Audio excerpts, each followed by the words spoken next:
All right, hey folks, it's Friday afternoon. I do a game design stream for about an hour at lunchtime for 5e game mechanics, and we're gonna mess around with Dragonflight today, which is basically high-speed aerial combat demonstrated by dragons, and we're gonna build some assets for that and just ideate and make some musings for it. This is part of Dragon Week 2025, or rather Monster Week 2025, which in 2024 it was Krakens.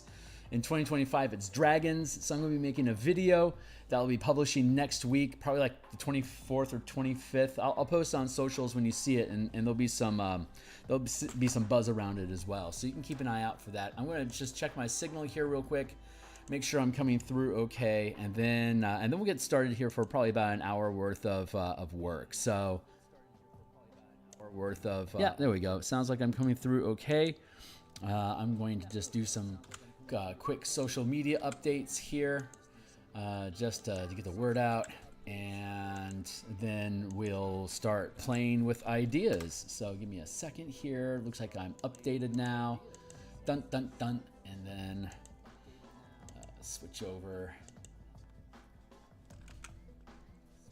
There we go. Okay, cool. We're good to go. So if you're new, holy shit! Thanks a lot, guys. New subscribers. That's awesome. Like, subscribe, hit the bell icon for notifications and when we're live in the future. Here's a drop-down menu real quick. We're pulling mechanics from the Spelljammer Combat and Exploration document that's on DMsGuild. Here's a bunch of ways to link into me, and here's a bunch of other books that I've created on the DMsGuild. They're all 100% free preview. Here, let me show you. If you click on the Spelljammer Combat and Exploration guide here, you can see a full preview button. If you click that, it's going to pop open the PDF. You can see there's 107 pages, and you can read the entire document here. But I'm going to be spending time in the actual PDF so that you don't have to look at the sample sticker that goes across. I mean, use this book, play Spelljammer. If you're questioning whether it works or not, look, I created an entire conversion guide for use with Light as Araxis. It literally converts everything involving ships in space and adventuring in space in Light as Araxis into the mechanics that are inside this book, and it's designed to teach you how to run navigation, how to maneuver through space, how to search, locate, and interact with objects in space, as well as combat between ships, fleets, and fighter craft, designing dungeon spaces as asteroids. It uses the dynamic scaling system that we developed for this to allow you to move in and out of different scales of combat, to account for higher speeds that can be achieved. Hey, check this out. It's the 5-foot scale where your characters interact with. Here's a 50-foot scale where ships and fighter craft interact, basically like within melee combat range. And here's the 500-foot scale where ships can still utilize ranged weapons, but unless you have a truly massive ship, are too far away to be able to engage with each other in physical combat, like grappling arms and stuff like that. So, but this is the dynamic system that we used and developed, and it works 5-foot, 50-foot, and 500-foot scale. For dragons, though, we only need to utilize the 5-foot and the 50-foot scale. So in D&D, if you have a 30-foot movement speed, that means that you basically have a casual walk of 3 miles per hour, which you could jog, or you could run. And I think potentially they have running rules, and that you make exhaustion checks after I think a number of minutes equal to your Constitution modifier, and then you start making stacking Constitution saving throws that eventually grind you down to, if you get to exhaustion level 6, you don't die, you have to stop running, and you remain winded at exhaustion 5 until you finish a short rest. So under normal circumstances, you're going to be flying at like a human would be walking casually at a speed of 3 miles per hour, could do bursts of 6 miles per hour. And so a dragon, in comparison, well, hey Earl, how you doing? They are lying, by the way. Let's see. So if you had, like, say, a movement speed of 80, which is what dragons have in the monster manual. Here, let's pull open the diagram here. Here's all the different monsters. Here's their size categories. Here's their rules as written or monster manual. Their ground move speed. We're ignoring swimming and climbing, right, and burrowing right now. We're just going with movement and flying. But for this conversation, we only need to really worry about flying. So if you're a wormling, your fly speed is 60. And from then on forward, your movement rate locks in at 80. And that's consistent across all dragons. Not a lot of imagination or variety there, but it is what it is. I feel like there's a... No, we're good there. So if we go by this book, that means that an ancient red dragon, or black, in this case, an ancient black dragon, 80, you drop to 0. It can fly at 8 miles per hour. Most birds can fly somewhere between 30 and 60 miles per hour, and they aren't even magical creatures. So obviously, we're having a scaling issue. Hey, there's some text rolling in here. What's up? The original dragon could go even twice as fast. But this is what the company is banning. The Black Dragon got banned recently. The video content is very interesting. Someone that's TRC. I don't know about that, but it seems inappropriate. So I'm going to have to give you the boot, buddy. Hold on real quick while I do that. But thanks for coming through the channel. Let's see, how do I do this stuff? Click here and here, and let's switch our menu around to here. And interesting, someone sent it to us, and I have to recover. Yeah, I don't know what that's about, so we're just going to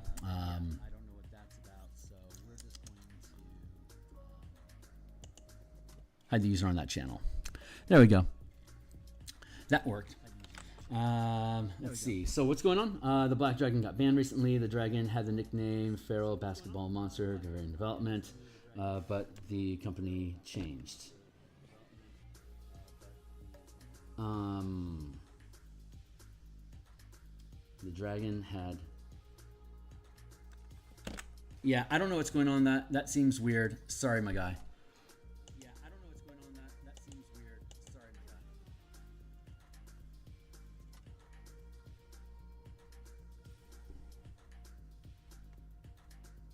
I'm going to put you in timeout.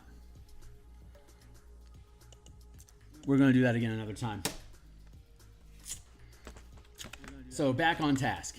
Let's see. Okay, so at the 80-foot move speed, you take off the 0. That's 8 miles per hour. And if most birds have a flight speed of, you know what? I'm not done with this yet.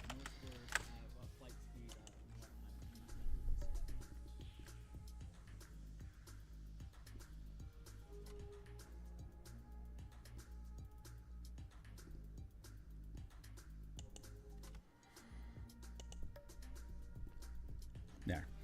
Okay. Yeah, don't do comments like that, please. I don't think they help my life. So, thank you anyway. You've got a 24-hour timeout. If you want to behave in the future, you are certainly welcome back, and thank you for doing so. Let's see. Back on task. Building books. Here we go. Let's push this back forward. There we go. Let's see. Okay, great. So 80 feet movement speed. Birds can normally fly between 30 and 60 miles per hour. We need a way to be able to navigate that stuff and be able to play inside that space. So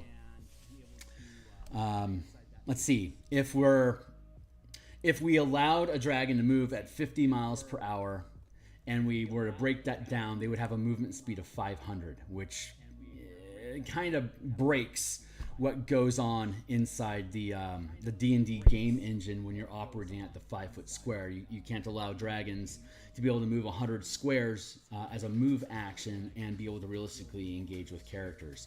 So we need to have 2 different gears. So the idea here is, and let's move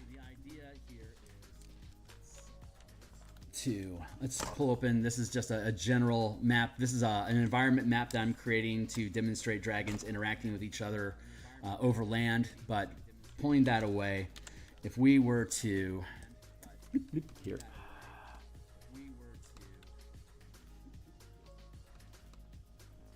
Well, you're the right color.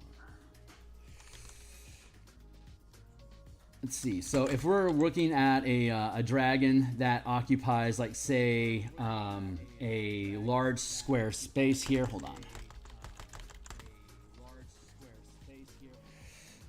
Okay, so we're looking at a dragon, and we have basically 3 different sizes of dragon. We have wormling. Well, there's 4 technically, but wormlings don't really. The problem with wormling.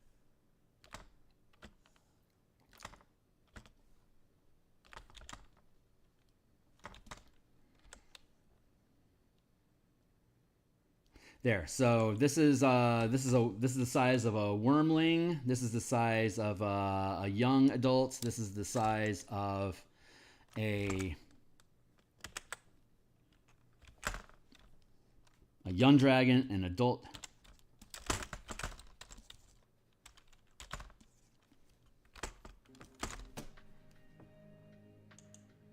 I have to relaunch.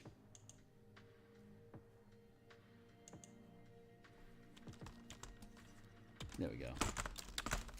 A young dragon, adult dragon,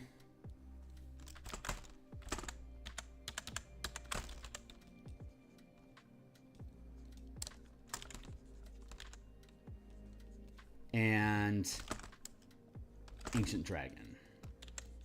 What is going on? When I'm clicking, it's killing my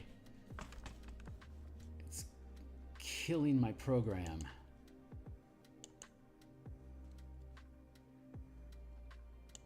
Let's try that again.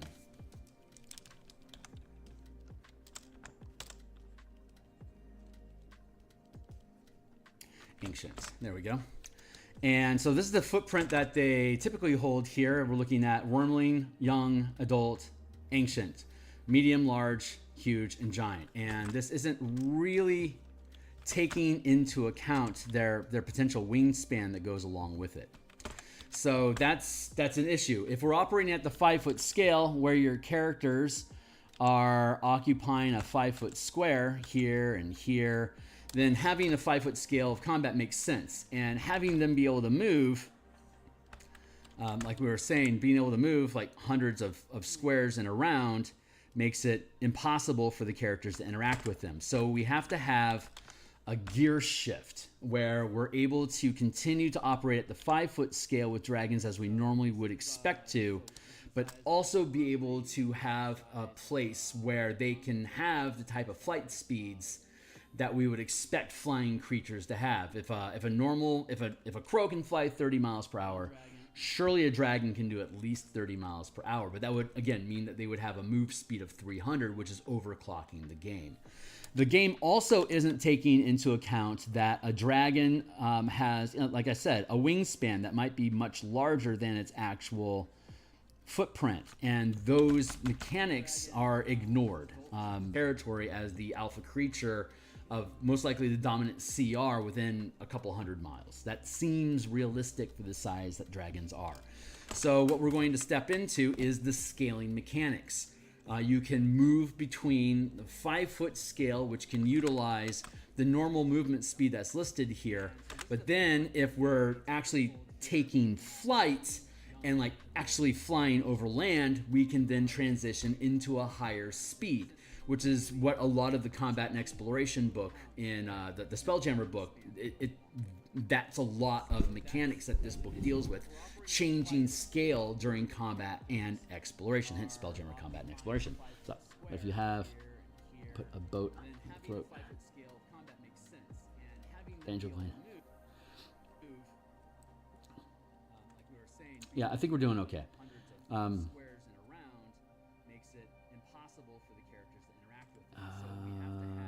this is the gear shift where we're able to continue to operate at the 5-foot scale with dragons as we I don't know what we're talking about. Right color. Okay, whatever. As long as you kids behave, we're going to be fine. But I'm having less and less tolerance towards shenanigans. And my apologies if that's inconvenient to anyone. Just behave. Just behave. No spices, please. So we're going to work between the 50 and the 500. We're going to work at the 5 and 50-foot scale. We have examples like airships and stuff that can move at the 500-foot scale. which effectively lets you be able to fly thousands of miles per day, which is beyond the span that I want these dragons to operate at for the sake of the Dragonflight form of adventure. So ultimately what we're going to be looking at here is all of these creatures sit comfortable. Their size is, as you can see here, this is a 50-foot square here, 5, 10, 15, 20, 25, 30, 35, 40, 45, 50. So this is a 10 by 10 space at the 5-foot scale. So if you zoom out, this is a 50-foot square, 50-foot square, 50-foot square, 50-foot square, which is composed of multiple 5-foot squares. So when we're looking at overland movement, when we're shifting gears between engaging at the 5-foot scale to 50-foot scale, you can operate in one gear per movement. So if we have our action economy is action, bonus action, reaction, and movement. These are the typical actions that you can take. There is utilize, which either requires an action or is part of an action. So it doesn't stand alone. On its own, it does use. I locked up again. There's something glitchy going on with my document here that it is locking up. I think I need to update the drivers on my tablet. That's what I'm guessing. So utilize action doesn't really matter right now. What we're looking at specifically is action, bonus action, and movement. So we can scrap out action, we can scrap out reactions, and we can scrap out actions. So normally you would have, there it is, cool. You have a move action each turn, and then you can use your bonus action to dash. So if you are flying hard, you could use your move action and then double down with the action to get a ×2 movement, right? That's just 5e mechanics. So if we have two options, let's just continue through here. Again, I'm starting to parse out, like, how do I need to work this language? So I'm going to be recording the video tomorrow as well as on Monday, and have it released, whatever the schedule is, either Wednesday or Thursday. So if all of these creatures can sit inside of a 50-foot space, which we refer to as occupying space. That's DMG language, or just general D&D language. So if we're utilizing the 50-foot square, all of these dragons can sit inside of the 50-foot square. So we've established that at the 50-foot scale, dragons sit inside of a 50-foot square. Just like if we're looking at the Spelljammer book, we can see here that this Warhawk ship, it's just a Marines landing ship and a gunboat for elves. So the Warhawk, it occupies you can see here, it occupies a 50-foot scale here. And so you can see here, this is a 10 by 10 space that it occupies. And that we're ignoring the 500-foot scale right now. But you can see here that although this is actually 50 feet in size and thus fits the 50-foot square, if we pan back and look at multiple ships here, here's a bunch of other fighter craft that we've created, like the Elithid Cuttlefish. It occupies a 20 by 20 space. Goblin Arrows occupy a 15-foot space. Thank you, Timely Timer. That's my 20-minute timer to keep me on track. Skiff is 20 by 20. That's a 20-foot space that it occupies. The Manta Ray, it is what? 1, 2, 3, 4, 5, 6, 7, 8. So this occupies a 40 by 40-foot space.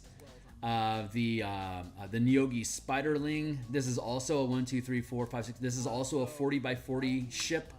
Now these are like this is a ballista, and these are harpoon flingers. And then we have the Warbird, not Warhawk, Warbird. Here's the Elven Warbird, which again fills a 50-foot space. So using this as a base model, again, when we pan out at the 50-foot scale, all of those things just basically sit inside of one square. And just to, like, this is the Hammerhead ship. It's 250 feet long, right? So it's 250 feet. It shows here occupying a 500-foot space just as a single icon. So that's how we depict scaling different creatures at different scales. So if we were to have a dragon icon like this, for instance,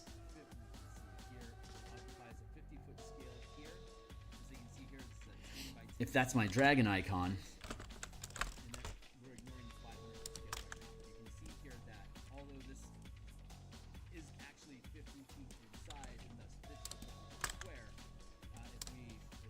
then if you're maneuvering around in this box canyon, this is 50, 100, 150, 200 feet at this altitude. Like if each line is a 100-foot altitude. If we're flying through here, this would be 1, 2, 3, 4. That'd be 5 squares of movement, right? So depending on the age of the dragon is going to determine what its overland speed is going to be. You can see here that wormlings can barely move at all. They're wormlings. They're babies. They don't maneuver so good. They can get away from a human, but they have no chance against other dragons. They're children. It's just like beating up a toddler. Young dragons, adult dragons, ancient dragons, 3, 4, 5 squares. So at the 50-foot scale, this is a movement. So if I'm depicting a wormling in this scenario, we're gonna have that, and then we're gonna free transform. Let's flip that one. So if we're maneuvering here, here's our baby dragon. Our wormling just flew 50 feet, and its move turn is over. As opposed to this ancient red dragon has 1, 2, 3, 4, 5 squares, and now it's adjacent to your little wormling. So what we would then do is zoom back in to the 5-foot scale because you're in adjacent squares. So here's two 50-foot squares. So we're going to have your wormling versus your ancient dragon. So the ancient dragon rolls in. Here's the 50-foot space that it occupies, right? And here's the wormling occupying its 1 square. So once you get down to the 50-foot scale, then you can start maneuvering at the 5-foot scale. So we would go 5, 10, 15, 20, 25, 30, 35. Well, shit, once I get within 20 feet, I'm within range and I can start it there. Once I'm within 20 feet, I can start claw, you know, my rending attacks against the wormling. And the wormling is obviously outmatched here. So since this is the scale that we're operating at, we can sit here with this sitting inside of its square. And let's look at, again, move its size. Let's put each one of these in their own square just to make things a little more fun.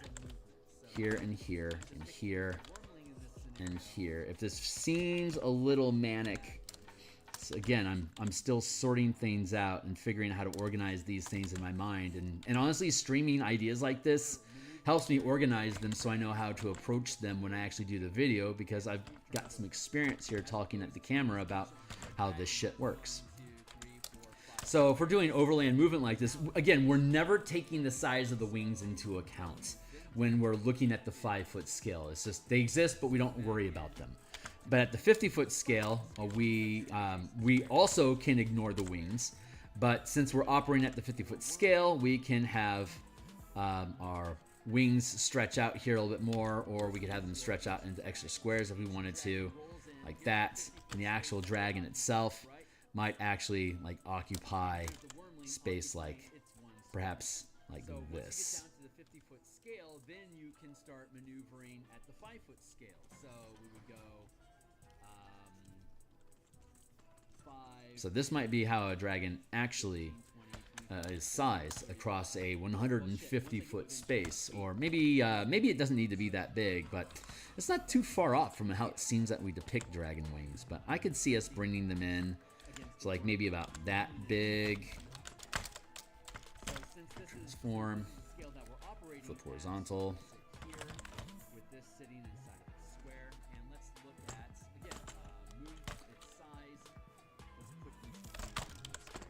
So like that would be roughly a 100-foot space, like 100-foot wingspan that the dragon would have. We don't need to be that specific. We can just operate inside the 50-foot scale, but keeping in mind that these things can unfurl their wings like that.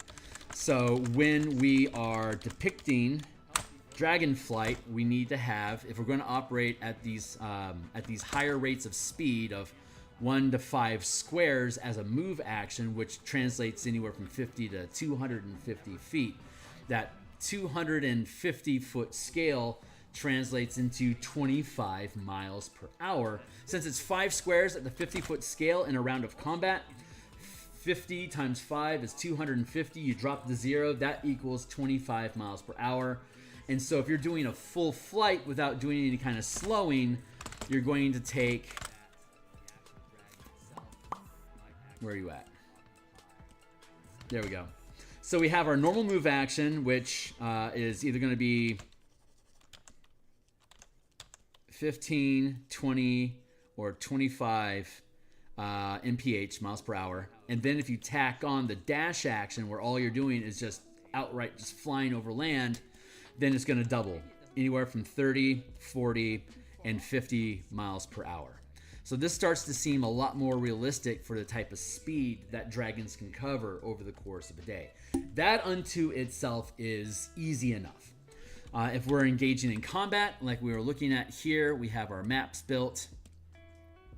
And so if we have these 2 dragons that are flying and maneuvering around, in the scenario that I'm imagining, it's an ancient dragon. I'm gonna put an A on this guy. For the ancient dragon, and then like for this guy, we're gonna go with let's go with adult. So we'll give him a D for adult. Adult. 2 dolts.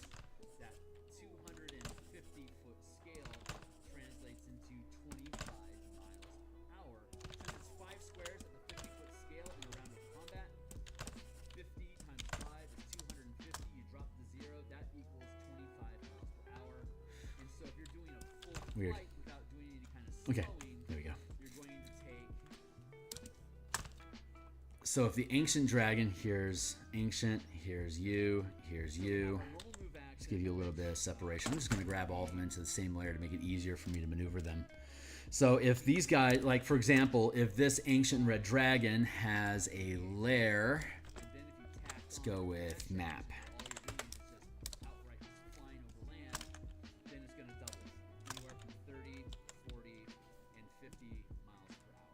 Let's say the dragon has a lair located here. That unto itself is easy enough. If we're engaging in combat, like we were looking at here, we have our maps built.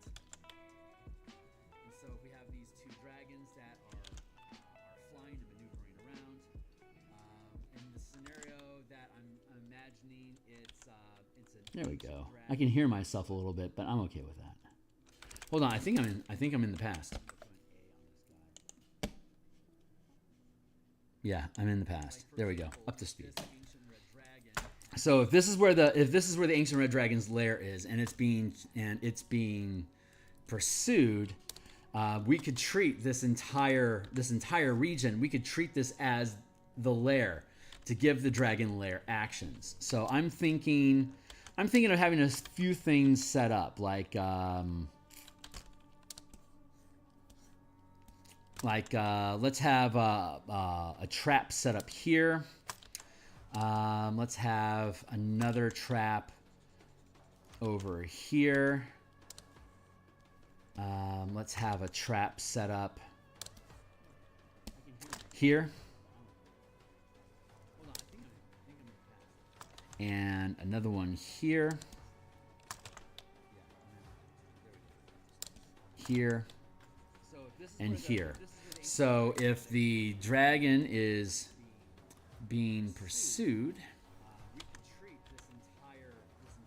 let's take all this. Like if it's being pursued right now by 2 adult dragons, and here's your ancient dragon, it's going to use its movement speed. So it has a speed advantage. The ancient dragon can move 1 square faster than the 2 adults can. So the adults are slowly going to lose ground on the ancient dragon unless they're using both of their actions to dash. And so the ancient dragon can afford to do like 1, 2 actions, 1, 2 actions, 1, 2 actions, and then 1 action. and stay just a bit ahead of the dragons that are pursuing. So if adult dragons can go 1, 2, it's not working. There we go. 1, 2, 3. Let's start back here. 1, 2, 3. Yeah, let's start back here. We'll go 1, 2, 3, 4 squares that they can close distance. Let's look at the range that we have for the breath weapons. So in the monster manual, they have pretty lines can go further than cones. Cones have an area of 30, 60, and 90. Well, wormlings, we don't count wormlings because they're so slow. They can't breach outside their own 50-foot square. They're stuck inside of it because they're too young. But young, adult, and ancient dragons are powerful and grown enough to be able to influence more than just the square that they're inside of. They can the 50-foot square that they occupy. They can control space around it as well. So the breath weapon for a young dragon has a range of 1 square. Adult dragons have a range of 2 squares, and ancient dragons have a range of 3 squares. And this is again while you shift gear into this higher rate of speed. So these adult dragons have gotten this ancient dragon within 2 squares, so they can use their breath weapons to attack the dragon. And depending on what kind of a breath weapon you're using is going to influence what that can be.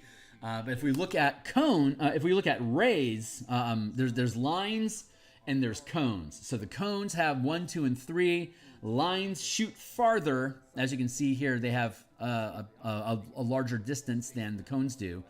But it's a narrower focus. So they have 2, 3, and 4 squares. So adult dragons can hit up to 3 squares away with a line attack, 2 squares with a cone. I think it's the brass dragon, or is it the bronze, or is it the bronze dragon that has a slowing breath weapon. So it would cause a stun condition. That would be great to be able to impact a dragon that they're pursuing to cause it to lose action economy. So let's take a look at the DMG here, the D&D Beyond, and let's go look at the monster manual. I'm pretty sure it's bronze, but it could be brass. So let's check out the breath weapons on these dudes.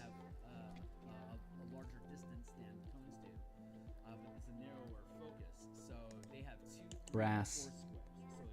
I'll fetch brass and bronze just for funs. Brass dragon, breath weapons equal sleep breath. Each creature in a 30 foot. Let's find an adult dragon. They're tougher. Sleep breath, DC 18, Constitution saving throw, and it has fire breath, which is a line. So their fire breath is a line attack, and their sleep breath is a cone. And adults, so a sleep breath, if they hit you, how does that do? Incapacitated condition until the end of its next turn, at which point it repeats the save. Second failure. So a sleep breath weapon could potentially knock the ancient dragon. If the ancient dragon fails its Constitution saving throw, could literally get knocked out of the sky and take falling damage. So you want to be careful about how high up off the ground you are, depending on what kind of enemies you're facing. So who's this? This is brass, yeah.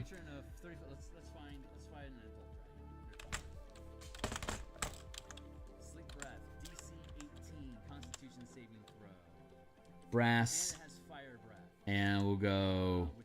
Let's look at bronze real quick. Let's see who he's like. Adult bronze.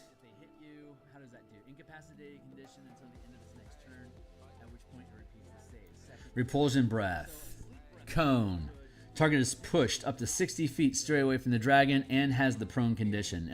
Since dragons typically have hover, they're immune to the prone effect while they are airborne. Let's see if there's notation about that. They should have hover.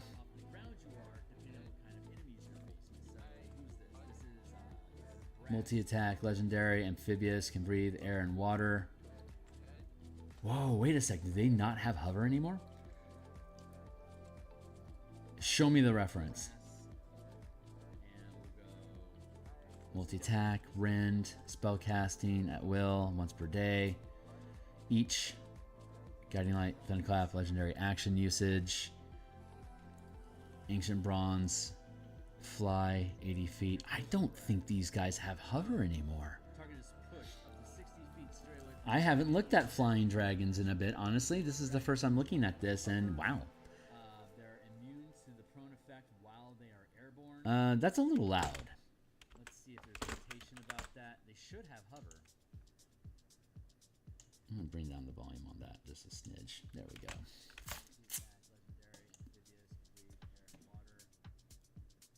Thunderclap. Constitution. Each creature in a 20-foot radius sphere centered on the point of the dragon, you can see within 120 feet, takes damage, and the target is deafened until the end of the turn. That's fine. Pounce. Can move up to half its speed and make one rend attack. Oh, these are legendary actions. That makes sense. Yeah. Okay, I'm liking this. So the bronze dragon can knock things out of the sky, and also has a breath weapon, and the bronze has a repulsor that can punish you, and also has, I believe, a line attack as well. Yeah. Lightning breath. There you go. It also has line damage. So 2 and 3 squares. It can try to disable you and then hit you while the ancient dragon only has a breath weapon, which has a range of 4 squares or 5 squares, depending on which one it is. No, 3 or 4 squares. There you go. It has 3 squares. That's right. So 2 and 3 squares, and the cone that this one uses has 1, 2, 3. That's what it can do with its breath weapon while it's flying like this. So, like, if you're going to attack a city or a fleet or something like that, you would, if you're flying, if the object is stationary, it's operating at the 5-foot scale because it's not in motion. If you're fighting ship to ship and they're both moving high speeds, then you can use this 50-foot scale. But if they're at the 5-foot scale and you're trying to interact with them, when you want to interact with things at the 5-foot scale, you shift gears down to the 5-foot scale. If you're interacting with things at the 50-foot scale, then you upshift to the 50-foot scale of activity. And the way that we distinguish between those two is you can only use one mode of movement per action. So if we're looking at when we use the move action, we can start our round in either gear. If it's the 50-foot scale that we're moving in, we've got multiple squares at the 50-foot scale that we're going to move in. If I'm going to work in the 5-foot scale, for that move action, I'm going to move up to 80 squares if I want at the up to 80 feet, which is what 9 squares at the 5-foot scale, which is almost 2 squares at the 50-foot scale. So you can see that it's just a little bit of a gear shift for them to be able to switch like that. But at this 5, so you choose which gear are you in, which scale of movement are you choosing at the beginning of your movements. And you have disengage actions like usual. So like if you're trying to shift gears into the 50-foot scale to get distance and you leave the area of attack, you're going to provoke an opportunity attack like normal. And if you're using something like topple specifically, if you're using a topple mastery, then that would knock you prone, and again, you'd have to use half your movement to get up. Even though you're at the 50-foot scale, you would have to use half of your squares to be able to get up. And if you only have 5 squares of movement, it rounds up. That's 3 squares that you have to eat just to get up, and now you only have 2 squares left to move, which means that your enemies can, the pursuers can most likely catch up with you. So being able to do things like grapple to lock them in place, or to trip, since apparently these things don't have, I'm gonna have to look into that, but since they don't appear to have hover anymore, it looks like we are able to knock things down and then slap them down to the ground. And being that the maximum amount of damage that they can take is 10d6 up to 60 points of damage. Most likely it's going to be 10d4. It's probably going to be 40 points-ish of damage on average that they're going to be taking. So once they take that big hit, they're probably going to be staying close to the ground until they can get enough distance ahead to be able to get away, if they're capable of getting away. So in this scenario, it becomes an interesting dogfight to be able to, there we go, to be able to chase them throughout this environment. So if the adult dragon is leading them into this ravine, because all this area is considered the dragon's lair, I'll probably want to fill this in like with magma or something like that, and like have a magma flow here coming in off a volcano or something like that. But yeah, lake of lava, that seems to be advantageous for the red dragon, because if it can get a hold of and smack a dragon down into the lava, they'll not only take the falling damage, but they'll also take the 10d6 with the fire damage from the magma itself. So that becomes really dangerous for these things to engage with. So it may be that as these dragons are maneuvering, for example, maybe it breaks right. You can move while you are at the 5-foot scale. You can move in any direction that you want, like 5, 10, 15, 20, 25, 30, 35, 40, 45, 50, 55, 60, 65, 70, 75, 80. You can do that. But when you're moving at the 50-foot scale, high-speed flight, you can only move up to 90 degrees, just like boats in salt marsh. So if I've got 5 squares, I got 1, 2, 3, and then I can go 4 and 5, or I could go 1, 2, 3, 4, caddy corner like that, and then 5 like that. I can't do more than an L, but I can break angles like this, and I can do the rest of my movement like that. So I can break frame like that. So they got me within 2 squares. They do their breath weapon. I'm going to break right this turn. Let's go 5. Let's go, yeah, 5. 1, 2, 3, 4, 5. I'm going to maneuver to here. And then my dragons are pursuing. So like say this one goes 1, 2, 3. I got within melee combat range. And then 1, 2, 3, 4. Not quite. If I use my bonus action, if I use my action to dash, then I can't make any attacks. I'm out of melee range because I'm not in an adjacent square. But this dragon could use a breath weapon to hit the ancient red dragon in this point here to potentially force it to drop, or if you wanted to use a ray, you could damage. So this one may choose to attack here, and then we have these two here. We would then again scale into the 50-foot scale with one dragon, the adult dragon here, and the ancient dragon here. Ancient, and then we've got bronze, and then over here we've got brass. So this is the situation at the 5-foot scale, which we see reflected down here. Yeah, down here at the 50-foot scale. See?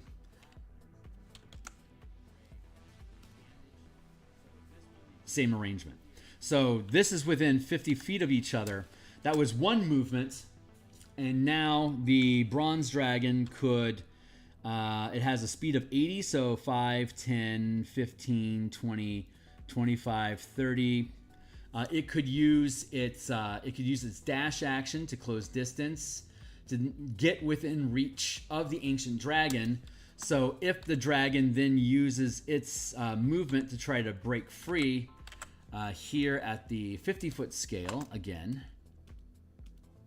if it like wants to yeet away from here like that, that's going to provoke an opportunity attack because it is leaving. It would be choosing to leave this square here like this. Leaving that square is obviously leaving the opportunity attack range between the bronze dragon and the ancient red. So if it tries to leave, a smart tactic for the bronze dragon would be to grapple. So it hits, the ancient dragon would have to make a saving throw to avoid the grapple, or it could attempt to trip. So it's going to make the attack roll, and then it doesn't make an attack roll when it tries to grapple. It's just a saving throw. So, and it can attempt. It gets one opportunity attack against that to try to do so. So it could catch the dragon And if it's caught here, this ancient dragon can't get away. It's basically stuck in space. It can no longer move. So it's now dependent on the bronze dragon for its flight, and it's stuck in this square, which would allow the brass dragon the opportunity to be able to close distance. So that's basically the core of how it works from being able to shift scales. And then you have fun things like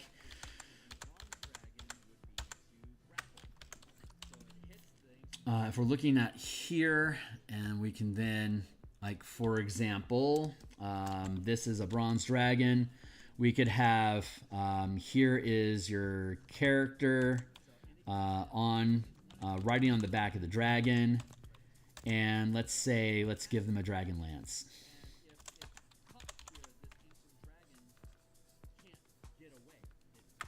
There's your dragon lance. I'm thinking, what is this? 5, 10, 15, 20, 25, 30. That's actually what I was thinking of for the bronze dragon, to be twice the range of the adult dragon, 30 feet long.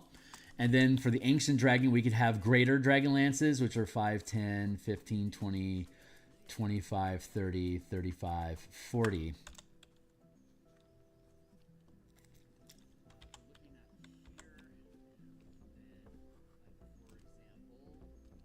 Search down.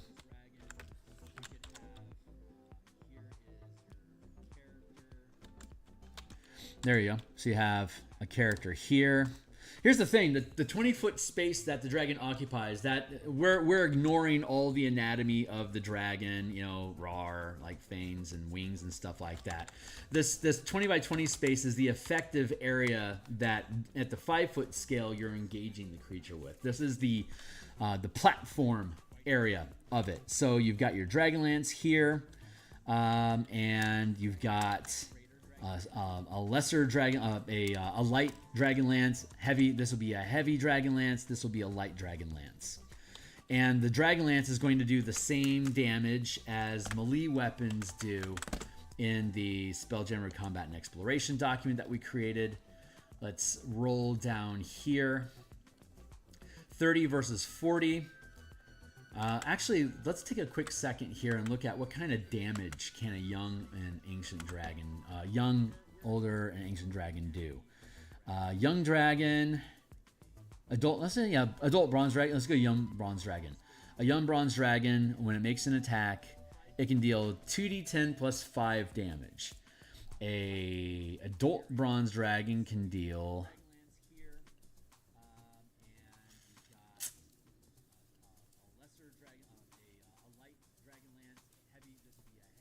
Rend. Bronze. Hold on. Young dragon. Rend. Am I going mad? Young bronze dragon equals Rend.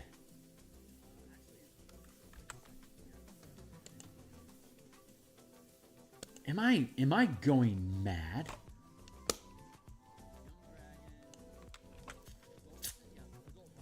Young bronze dragon. Adult bronze dragon.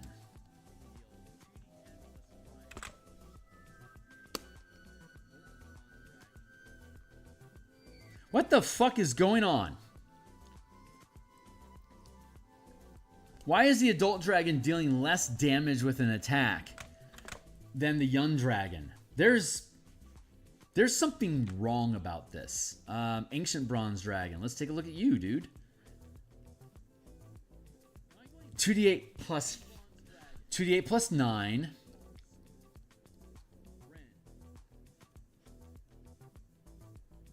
(2d8 plus 7).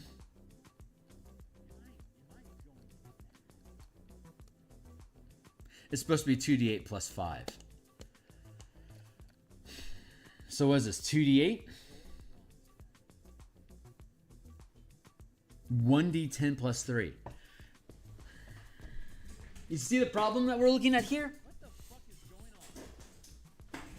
on? That doesn't make a lot of sense to me.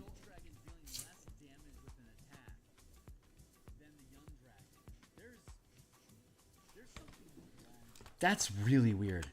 Okay, I mean, it is what it is. So luckily we don't have to, I think that's a flaw. Are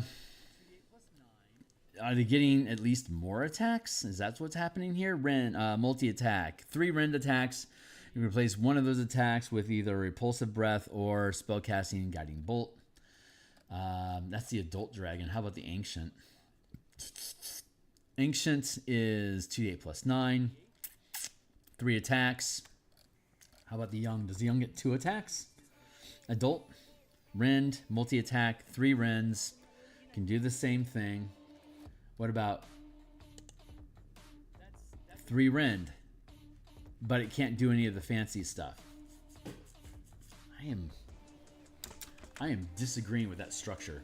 All right, so yeah, that was a nice thought experiment, but we're going to stick with my original gut of going with the melee weapons that we have in the Combat and Exploration book. And again, this is linked in the description down below, and you can read this entire document as well.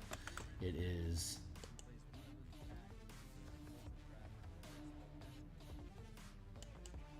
linked here, and takes you here, and you can read the entire document as a sample, but I'm just going to stick with this one. Ship support, combat actions, weapons.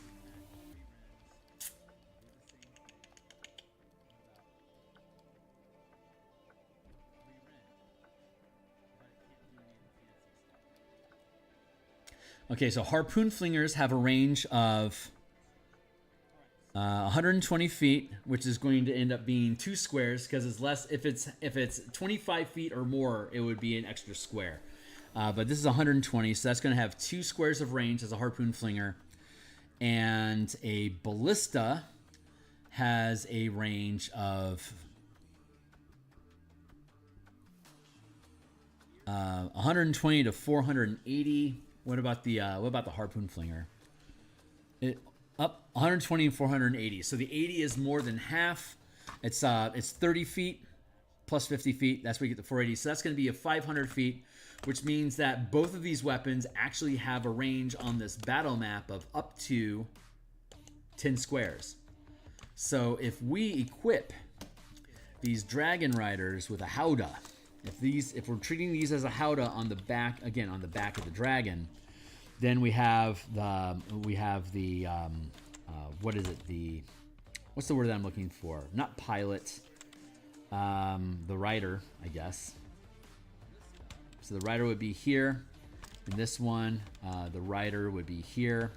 You've got this 5-foot space occupied by the base frame of the Dragon Lance itself. Same as you do here. This is a light, and that's a heavy. And you got all these extra squares here that we could, like for instance, put a Ballista on the back of this gargantuan-sized dragon. And we can also set up Harpoon Flingers. This is the national symbol for Harpoon Flingers.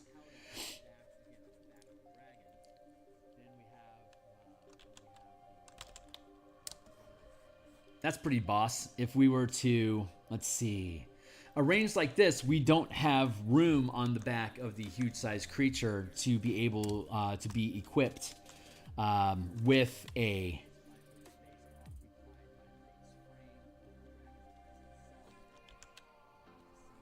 Ballista. Let's see. Well, technically, you can occupy the space of something that's 5 feet. Like you occupy the same space as something. So we could have the rider. Yeah, I like that. I like how that looks. Let's do that.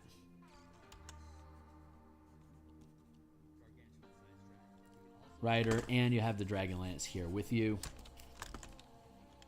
There we go. I like this.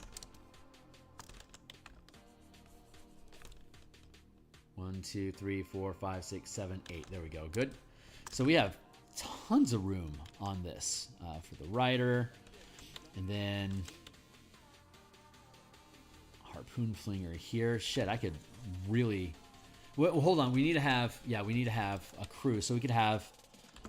We could have a Ballista here, and we could have a Ballista here.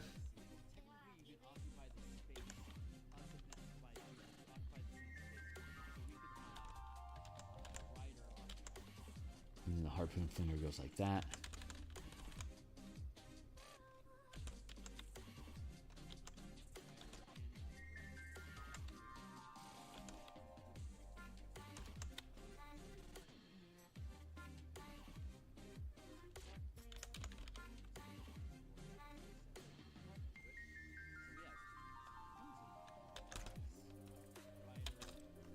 Crew, crew, crew, crew.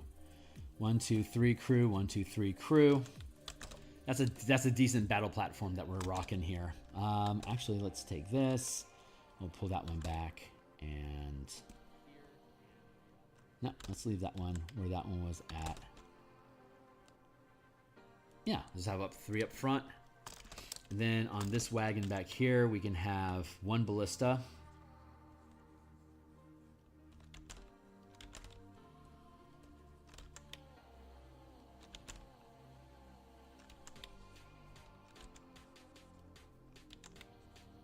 Got our rider, or keep wanting to call it a pilot, but it's a living creature. So you have a rider here, and we can have a harpoon flinger here. These do, so these have up to 10, anywhere up to 3 squares. Sorry, 2 squares away. Harpoon flingers have 2 square at the 500-foot scale, and the ballista also has a 2 square normal range, and they can go up to 10 square away, and this can go up to 10 square away as well. Is that accurate? Let's double check. 2 to 5, and then up here in the, yeah, 2 to 5. And we have a void range where there's no gravity, so the void range is significantly further, 500-foot base up to 5,000 feet away, or also known as a mile. So 809 miles per hour. What up? Cheers. So these are battle platforms that we can build. If we're looking at just a normal adult-sized dragon, or a young dragon that only has a 50-foot scale,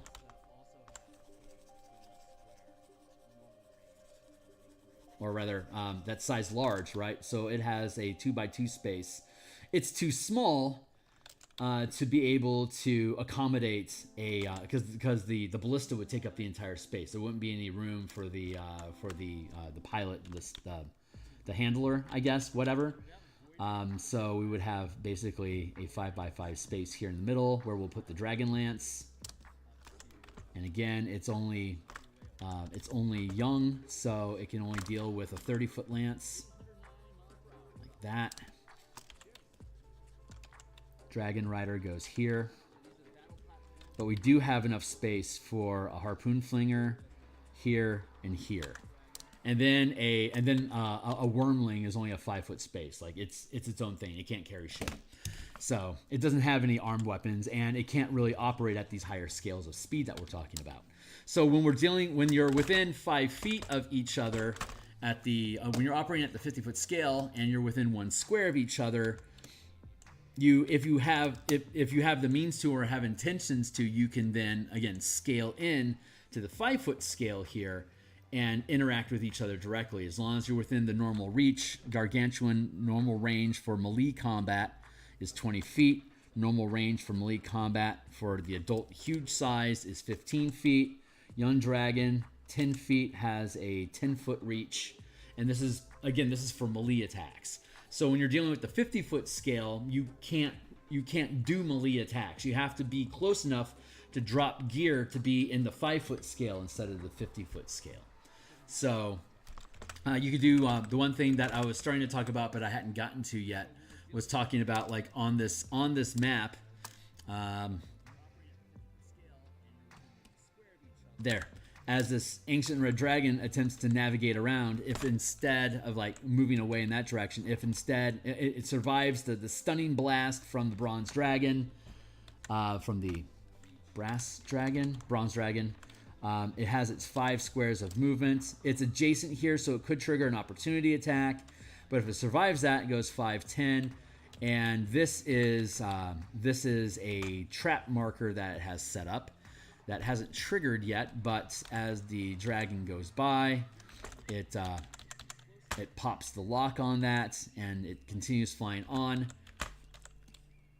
If these guys continue pursuit, 5, 10, 15, if they're within 1 square of this, this is an explosive runes.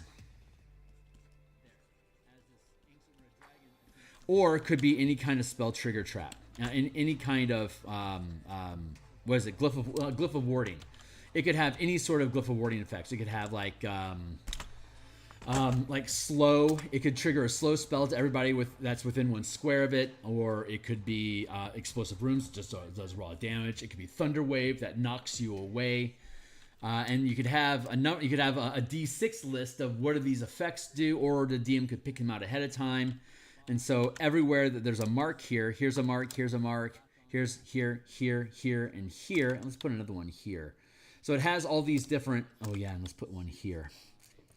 So it has these different rune effects. These are traps that when it flies by, it uses an object interaction to basically activate it on the way by. The utilize action is part of a movement. So it would be taking the dash action, and on the way by, it tags the signal, and if it continues to be pursued, it'll throw out a blast radius that'll affect its followers. And again, like we were talking about, this as a battle map. All this terrain, this is all going to be this is all lava, and we'll have lava flowing in from here. So I'm going to have to red up this map a little bit. But this is the entrance to the lair of the Ancient Red Dragon. All of this is considered its lair, so it gets to use its lair actions and has the added action economy. You can use its legendary actions inside of this space. And unless you're immune to fire damage, getting swatted so that you hit the magma, that's going to be incredibly fucking dangerous. So taking on a red dragon in its lair like this, it's just dangerous in general. But this 50-foot scale allows us to interact at these higher speed maneuvers, or at this larger scale of maneuvering. And then again, once we're adjacent to each other in a 50-foot square, we can drop down into this 5-foot scale. And like maybe it has like a bunch of kobold zealots. Well, this Ancient Red Dragon wouldn't have a howdah on its back, but you could imagine that if there was like Githyanki, for example, are allied with red dragons, so you could easily see an Ancient Red Dragon having a battle howdah on the back of it like this, attacking Spelljammer ships or space leviathans, Kandori, stuff like that as well. So that's the gist of it. And all of these mechanics actually already exist inside the Spelljammer book, but we're just we're extrapolating them from the book and presenting them in a more concise format that becomes relevant. Like if you're a Dragonlance enthusiast, then this might be compelling to consider options like this. If you actually want to have aerial combat, we need to have the this is a D6. Let's see how much damage these guys can take real quick. First, to make sure that the damage that we're dealing with is appropriate. Yeah, 172. So these Dragonlances, this is a 30-foot Dragonlance. That's going to be a D6 times 10 damage that deals, and the heavy Dragonlance is 80 feet. That's going to be a D8 times 10 piercing damage. And if you move, let's say move. Let's look at the lance. Let's look at the rules of the lance, the actual lance, in the player's handbook, in the DMG here real quick, or whatever. So let's scroll up here. Let's go to lance, and then I gotta go because my lunch break is over. So I'm gonna have to get back to work. But if we look at the lance under equipment, it's gonna have rules. Allows you to add your proficiency bonus to the attack roll for any attack you make with it. A lance requires 2 hands to wield when you aren't mounted. This weapon has the following mastery properties. To use this property, you have the features to let you use it. Topple, you hit a creature with this weapon, you can force the creature to make a Constitution saving throw.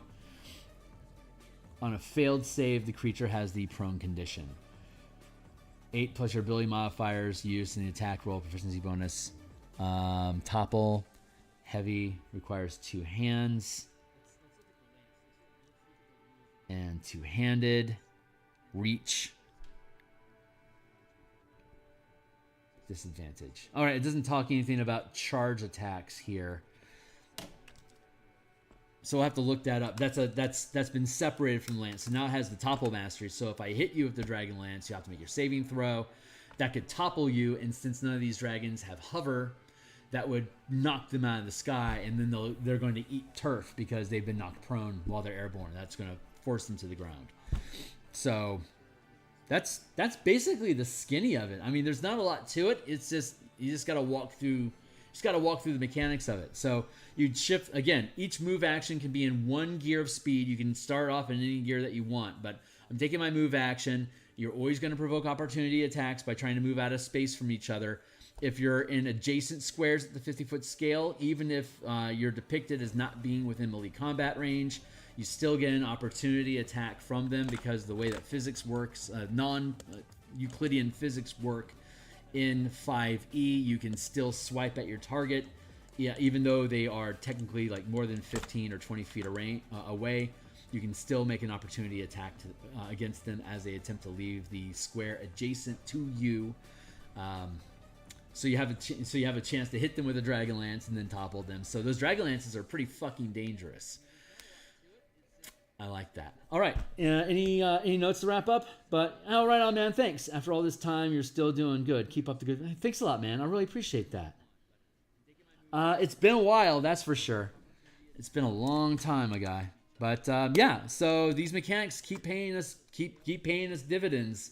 This is a solid system that works. I've used it in multiple adventures. It works in Descent into Avernus with the Infernal War Machines. Moving into a higher gear speed that you're just going basically straight. You can only turn up to 90 degrees, but at the 5-foot scale, you can maneuver your trucks a lot more with a lot more precision to be able to maneuver around like that. And again, at the 50-foot scale, this is your scale of movement. We have the clocking. You could easily run an adventure where you're trying to catch out the Ancient Red Dragon with your brass and bronze hunters. So fun idea. The hit point capacities keep the people on the Hada safe because the dragon can basically absorb damage for them, like the intercept feat.